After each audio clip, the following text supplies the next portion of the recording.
Hi, my name's Katya Apakina, and I'm the author of this book, Je tiefer das Wasser, or The Deeper the Water. Originally, it was titled The Deeper the Water, the Uglier the Fish.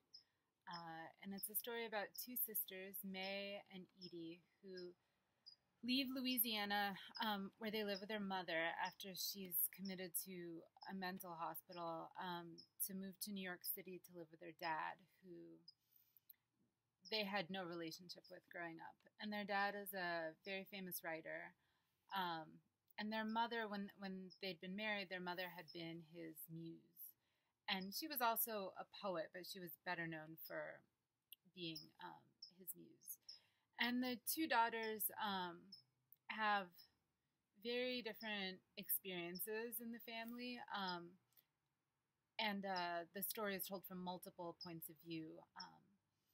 And so you get the story from May, who is an adult looking back, and from Edie in the immediate present as she's telling it. And then you also get other voices as well.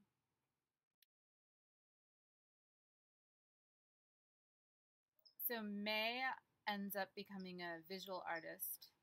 Um, and for her, originally, it's like a coping mechanism. It's a way to distance herself from her reality and um, kind of process things from a distance. But she has this mentor who says to her that art is not a shield, it's a knife, and you need to bleed. And, eventually she does.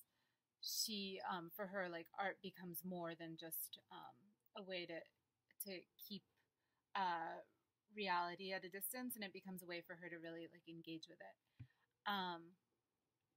And then there's also Dennis, their father, who's a writer, and he does a lot of things um, in the name of these kind of higher ideals like love or art.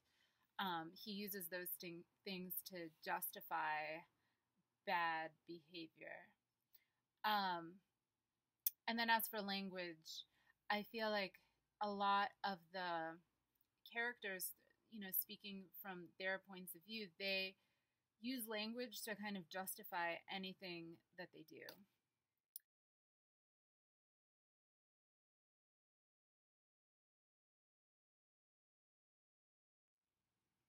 This was actually one of the first things I knew about the novel when I started writing, that it would take this form. I had been doing this archival research, and I thought it was really interesting the way I would read oral histories and letters and documents, and my sense of reality of the situation would layer upon layer kind of be built.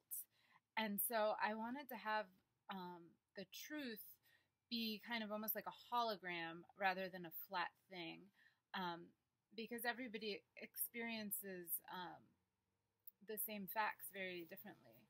I think most people who grew up with a sibling uh, have felt this to some extent, because they have shared memories, but those memories take on very different meanings in the kind of mythology or way that we understand our past.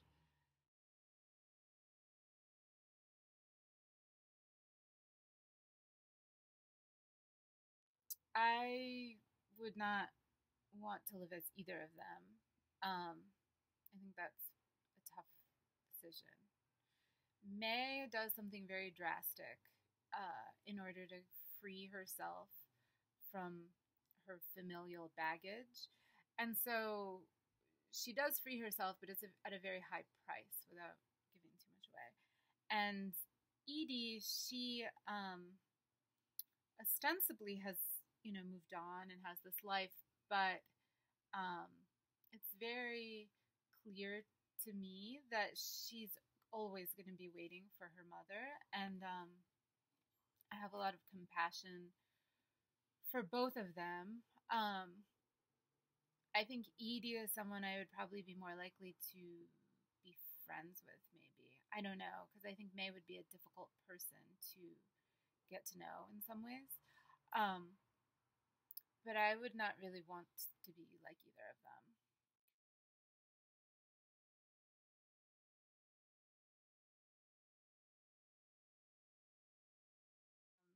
I've been really grateful.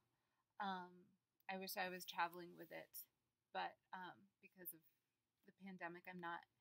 Um, I mean, I guess it's a surprise. I'm very happy. Um, I'm originally from Russia. I grew up in Boston. So even though I was writing about this American family, and American history is kind of a important backstory to the parents and their relationship, um, I think it was probably in a lot of ways um, like imbued with Russian literature and Russian culture, just because that's what I know. So in a way, it's kind of an international book, I guess. You know, it's not. It's about an American family, but it's not real. But I'm not. You know, I guess I'm American, but I'm not. I'm an immigrant. So I think my perspective is always slightly on the outside. Um, so I think it makes sense that people from other countries would be able to connect with it, and I'm very happy that they have. Anyway, thank you so much for listening to me, and hopefully we will meet in person one day. All right, thank you.